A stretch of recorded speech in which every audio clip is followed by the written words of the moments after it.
Hello, everyone. Welcome to the Bleav in Bengal podcast. I'm your host, Solomon Wilcots, and we have a very special guest joining us on the show today. Sports business attorney, of course, Jesse Taylor is joining us on the show today. And Jesse, always great to have you. I feel like whenever we have you on, I'm getting ready to learn something. My brain is about to expand a little bit. Happy to help. Happy to instill knowledge out there into the Bengal fandom. Lots going on, lots to talk about with contracts, with holdouts, the NFL, the NFLPA. I mean, there is news. There's something to really break down just about every day. So happy to help.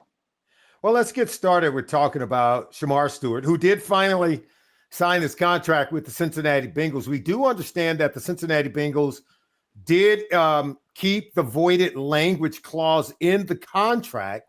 Shamar Stewart was looking to not sign a contract with that language. Kind of help us to understand what allowed them to meet in the middle, giving both sides what they wanted. And was it all worth it, this long, protracted holdout that could have been even worse?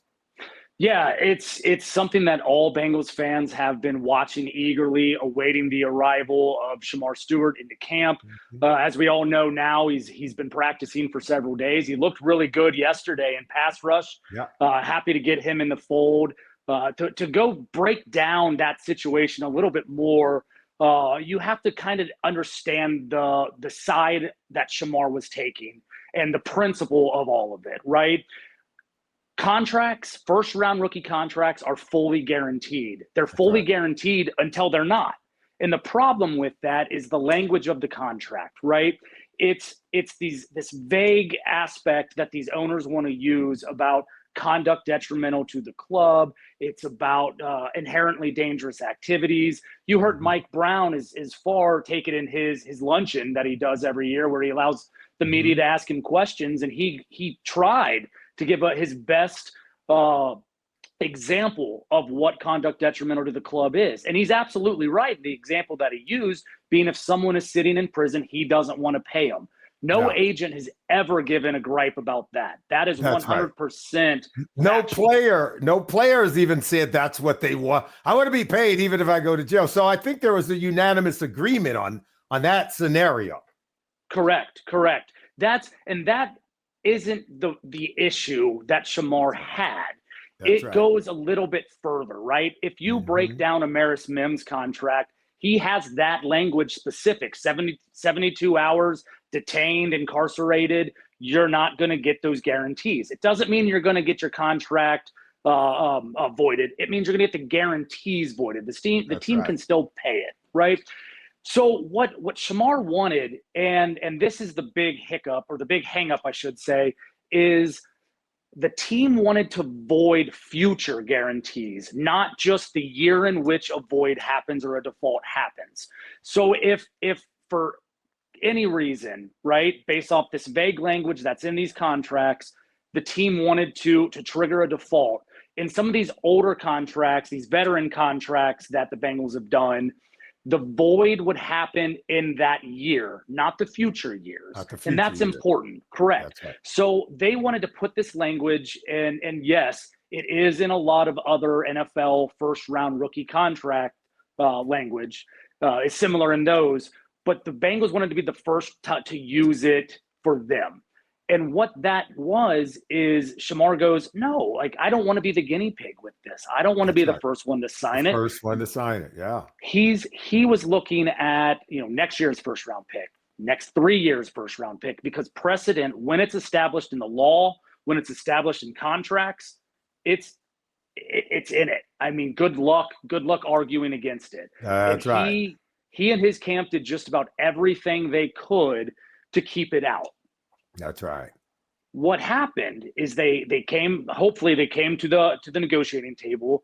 No idea how long this concession had been on the table, if it had been on the table at all in the past. And they said, all right, if we're willing to put this language in, if we're willing to agree to it, you got to give us something in return. It's the give and take of contract negotiations. And what Shamar's agent was ultimately able to negotiate is $500,000 of his signing bonus paid up front.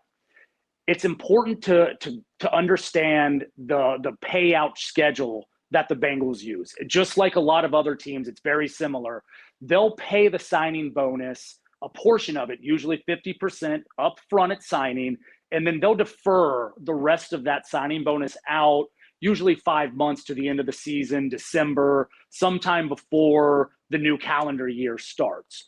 And that's what we saw here. Is we saw $500,000 of the $10.4 million signing bonus, correct, moved up. 500,000, right? Yeah. The talk amongst other agents is, and again, we're not part of the negotiation. We have no idea how long that's been on the table, or if it was ever even on the table, or if the Bengals said, we're not offering any concessions, it's take it or leave it. We don't know any of that. So this is pure speculation, right? But when you see these concessions, you have to look at other players around the league and what they were able to get. Now, again, leverage is key in these negotiations. But look at like Travis Hunter. Travis Hunter, the second pick in the draft, was able to get his signing bonus paid up front that day. The day he signed it, 100%. There was no deferring out payments to the end of the year. It was the full signing bonus then there delivered upon signing. Not saying that that's what Shamar and his team could have gotten, again, because leverage for the second overall pick is a lot different from the 17th overall pick. That's right. But I anticipated that it would have been a little higher, maybe in the 60 to 70% range, which would have come out right around, I Bleav, about another $1 million in signing bonus payout first. Again, you have to keep in mind the signing bonus doesn't change, just the payout. That's the schedule of when it's paid. Yeah. Yep. All this money was already going to be Shamar's. This isn't adding money. The way that the rookie contract wage scale goes, they're finite. It's etched in stone what they're going to get. There's no going wiggle room. There's no going down. No wiggle room. Yeah. So realistically, what he was given is the same money he would have gotten in December 5 months early. Is that enough? I'll tell you this. It was enough for Shamar, and that's what's important. What I think is even more realistic in this situation, and again, I don't have firsthand knowledge, this is just based on my experience as an agent in prior negotiations, is I Bleav Shamar said, hey, get it done. Get it done. Enough's enough. Get me in camp. I'm ready to go play ball. Whatever it takes, let's do it.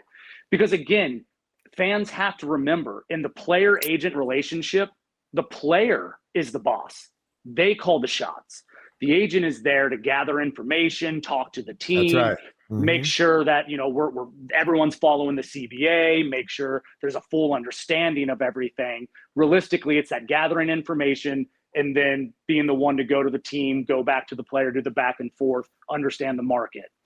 So ultimately, they got it done, and Shamar's in camp. That's what's important here. I thought it was a tipping point when Mike Brown spoke and he made the comment that we don't want to pay a player who's sitting in jail.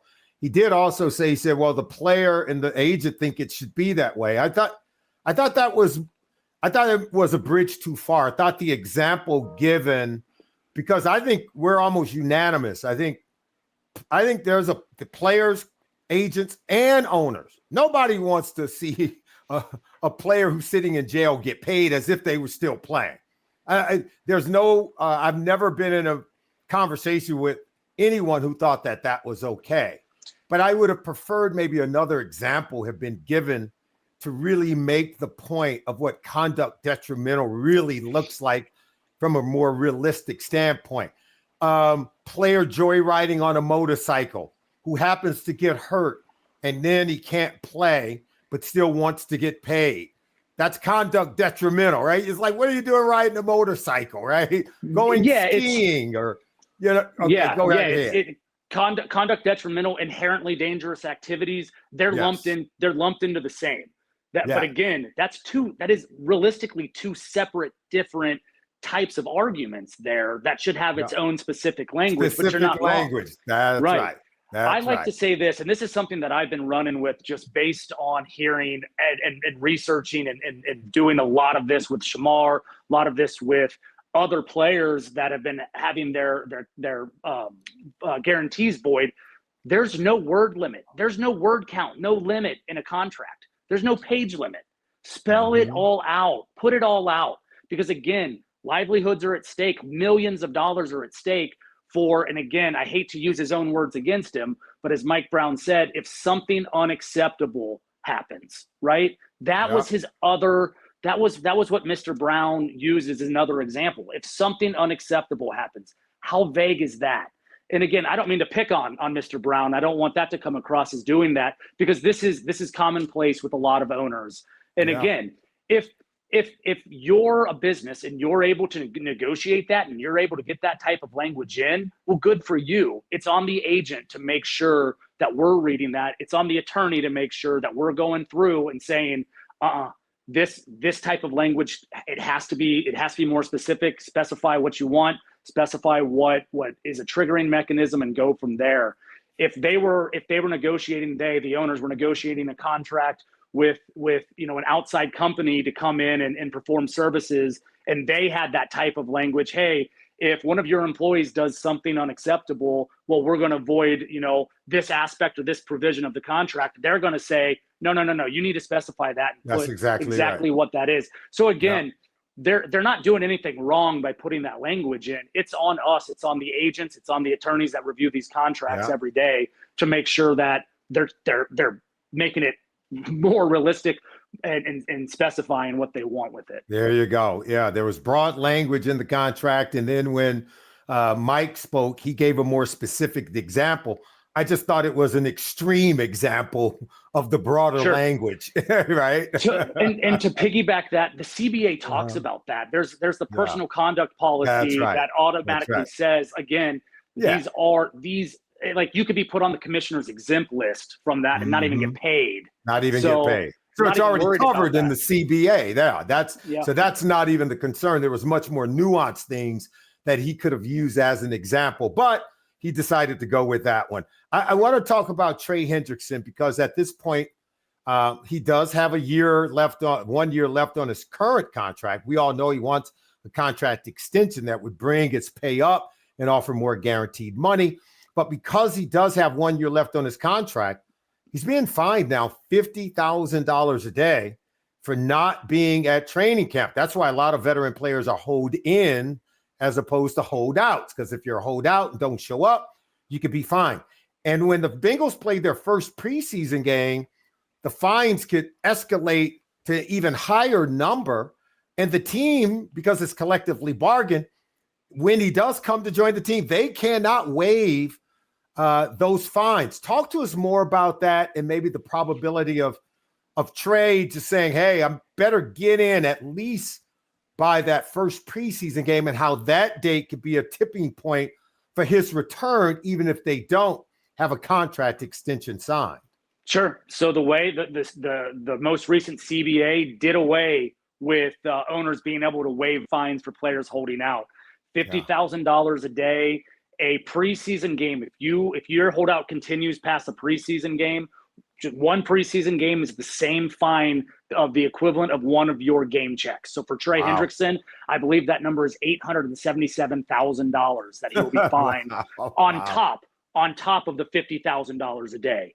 So he's miss every day that he's there, or every day that he's missed. I mean, we're looking at millions of dollars that he's risking. Absolutely. Fine. And I use the wrong term, risking. No, he knows what he's doing.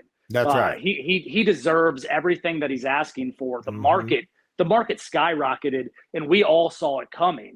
The edge markets, when you look at who was coming up for contract extensions, who's coming up for contracts, you knew this was coming. Did anyone see it jumping that high? Debatable. I don't know if we saw Myles Garrett and TJ Watt going above what Chase got, but again, that's what happened. It's exactly what happened. And now the market went from low 30s to 40s. I'm not saying 40s, Trey's number is 40, but it should be relatively close to that, especially when you look and you see what Max Crosby was able to get, what Daniel Hunter was able to get. So yeah, I mean, he knows what he's doing. He knows the fines. He was fined $100,000, just right above $100,000 for missing mandatory minicamp. He's at home in Florida. He knows what's going on, and he is using this to his leverage. He has to find that leverage, and that's what he's doing. It is a tool, right? You mentioned the hold-ins, the holdouts. He knows what he's doing, and the longer that he goes away, we have seen reports. I don't know what or where they're at, but Adam Schefter's reported that they're close. They're roughly $6 to $10 million away on these guarantees. And reading into this, I know the Bengals are wanting to keep their structure, right? Their guarantee structure. I don't think this is an issue of guaranteeing year one. I think this is an issue of how much in year two is going to be guaranteed. And of course, Trey's using TJ Watt's contract, $8 million guaranteed through 3 years. That's right. Everything, his paragraph 5 salary was guaranteed, his signing bonus was guaranteed. So we're looking at cash paid in 3 years, $108 million to TJ Watt. And that is kind of a template, right? It's not something that they have to go off of. There's been different types of structures that you can use. Whether it's adding, a $50 million signing bonus would be one of the highest signing bonuses that the league's ever seen. And that's a traditional structure that the Bengals have used before. They used it with Orlando Brown Jr. I could see them using it in this situation as well, where you give them, a $50 million signing bonus, prorate it, add a void year to it, 3-year deal. So you're prorating it over 4 years, $12.5 million a year prorated. You can make it the salary cap that they have, their salary health, and even this year, still $30 million. They can add that 15.8, that roughly $16 million base salary that he has right now, bump it up another 9, get it to 25. You're only really adding $22 million in salary cap to 2025, which still gives you a roughly, $7-8 million to play with, which is what they like having going into the season, right? Injuries happen. Right. They want to be able to have some of this reserve money aside. They want to be able to roll over some if they have to, which this type of structure would get it. What and where I think the $6 to $10 million discrepancy comes is how much of that in year two can they guarantee? And there's ways to again, back to scheduling, kind of in the theme.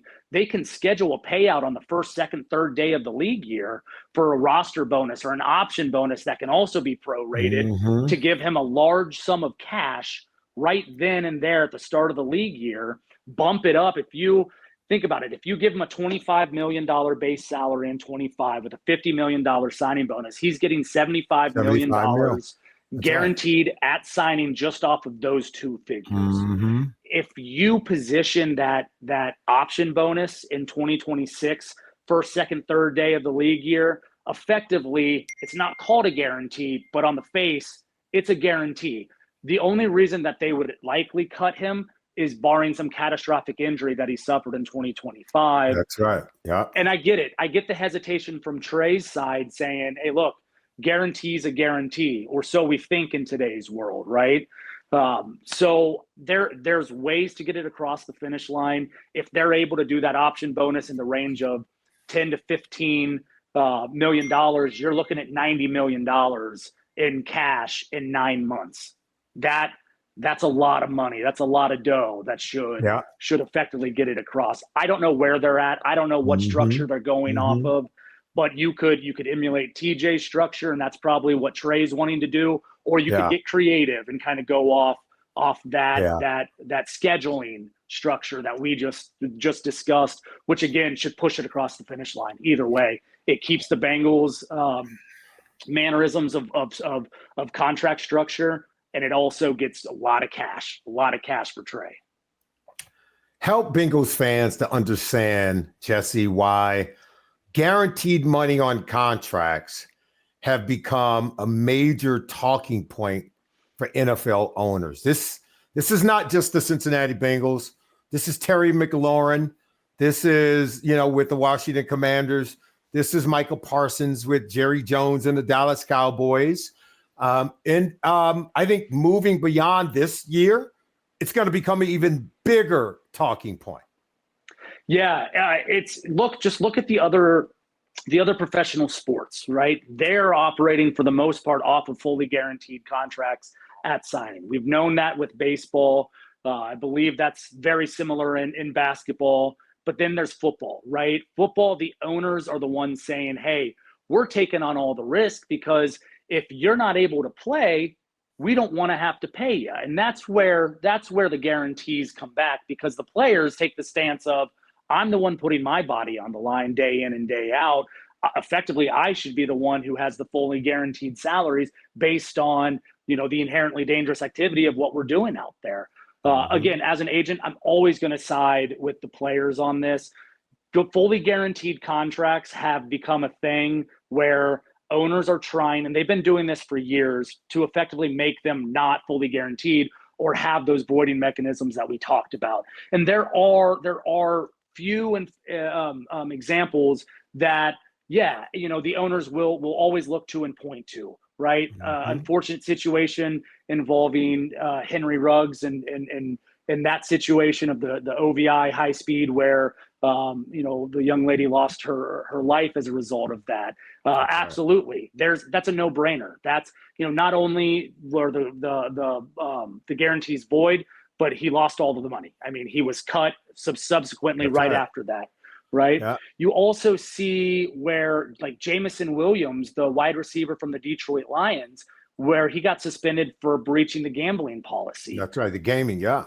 It was a violation. It's clear. It's against the NFL's gambling policy. As ambiguous as and vague as that was back then, right? Now players are understanding it, and there's no issues with that. That's spelled out clearly. Now we also get into the Christian Wilkins situation, and I haven't seen a real report on what the voids were from. I know they were talking about the ankle surgery and whether or not he went and got surgery. Then we're hearing the reports of behavior in the locker room. Yeah. Again, either of those real reasons to void somebody's guarantees, I would take the player's side on this and say absolutely not. One. Yeah.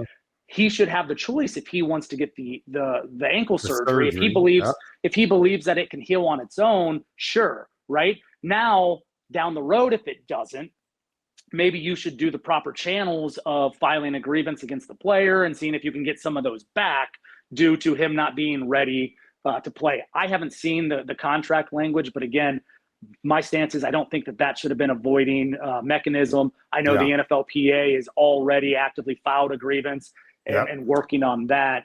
But we see that. We see owners, ready to come in when they can and void these guarantees. It dates back all the way to 2014, I think, with Trent Richardson. He signed the first round contract in 2012, missed a flight because he was at the hospital with his sick girlfriend who was pregnant at the time, and missed a practice. And at the time he was with the Colts, because it was after the trade. They voided his guarantees. At the end of the year, they cut him, and he missed out on $3.1 million because of that, right? Yeah. Again, the owners are going to sit there and say, yeah, but he wasn't the player that we thought we were trading for. That doesn't matter. You took on the risk by trading for him. You got the contract that you traded for. You just wanted to find any reason that you could, something unacceptable. I don't think that was something unacceptable. That was him being a human and wanting to go be with his sick girlfriend. That's right. So again, we've seen this. It's the same song and dance. It's going to continue unless us agents can push back on it a little bit harder and make sure that this language is spelled out completely. We have no issues with the violations of gambling, with the violations of any type of legal violation, criminal activity. That would lead to you conduct. Going to jail. Yeah. Right. Those are no-brainers. It's the something unacceptables that were left in the dark going, well, it's just kind of a catch-all. So when you want it to be, you can void it. And that's what the NFLPA is trying to steer clear of. It's what the players want to steer clear of. I think it's just something that, young agents, I'm a young agent, but, agents who haven't been doing this long really need to kind of understand and make sure that they're watching out for. One last question before we let you go. What should NFL fans know about the NFL Players Association, which is the players union, right? they're very vulnerable right now because their former president has had to step down in J.C. Tretter. The executive director has been forced to resign for issues of conflict of interest, and then some other things as well. So what should Bengals fans and NFL fans know about some of the things that are on the horizon that they need to be on the lookout for when it comes to the players union and the NFL owners trying to structure a collective bargaining agreement moving forward? Yeah, it's, that deadline for the next CBA, collective bargaining agreement, is gonna approach us faster than we think. And there is a lot of areas of improvement from the player side of things that as an agent, I'm worried about for the players, right? Because where's the leadership right now? Executive director hasn't been replaced yet, and president of the NFLPA hasn't been replaced yet. So going into these negotiations, they really have to make sure that the right people are in the right places to have the players back. And I'm not just meaning, the high-end players. You and I have had that conversation many, many times. It's all the players. It's rank and file. It's very important to make sure that the players are taken care of, because they are the heart and soul of this league. They're the ones who are out there, they are the product, right? That's right. And there's gonna be a lot of upcoming business dealings that they have to hit on. They have to be a part of. One, the 18th game. The NFL doesn't want to wait for the next collective bargaining agreement to add the 18th game onto the schedule. They want to do that now. If they could get it in 2026, they would love to get it in 2026. But the players have to make sure that they're not just conceding and saying, yep, add an 18th game, we're good with it. Because realistically, they're not, and they shouldn't be, right? Does it mean more money? Absolutely. But there's just so much more things that the players need to use in their arsenal of negotiations. Franchise tag, right? While it might only affect the top, 2-3% of the league's players, it has a trickle-down effect on everyone else. Because again, locker room morale, nobody wants to see that player get hit with the franchise tag when it could cap the market a little, or cap that player's market. We saw with T. Higgins, which, potentially we could see next year with Trey Hendrickson. Other areas is, adding additional roster spots to the roster. If they're going to add another game, they better add more employees. And I don't think the owners, and again, I'm speculating, I'm not sure the owners want to add more employees to pay, because what's that going to do? What's going to force the salary cap to go up? It's going to force, more mouths to feed with the money that they have to go around. Again, it could effectively also force more guarantees that they don't want to pay out. So there's a lot on the table right now, a lot to be discussing, and there's no one at the head. Right? There's no one to sit there and give the directions to and make sure that these players are taken care of. That's the most important aspect of this league. They're the backbone, the heart and soul. They are the league. Without them, without their happiness, without their morale, the NFL doesn't survive. Good stuff from sports business attorney Jesse Taylor. Of course, you can hear more from him. He's on with me each and every Friday in the 9 a.m. Eastern Time hour on the opening drive on Sirius XM NFL Radio Channel 88 during our Sports Business Weekly segment. Jesse, thank you for taking the time to join us on the Bleav in Bengals podcast. We'll catch up to you, and we'll talk to you again sometime soon in the future, okay? Thanks, Solomon. Hoo day, Bengals Nation. Appreciate All right, you having Hoo me day, come on. Bengals. That's right. All right. We'll be back, of course. We look forward to you joining us right here on Bleav in Bengals podcast next week, everyone. Take care, and we'll see you next time.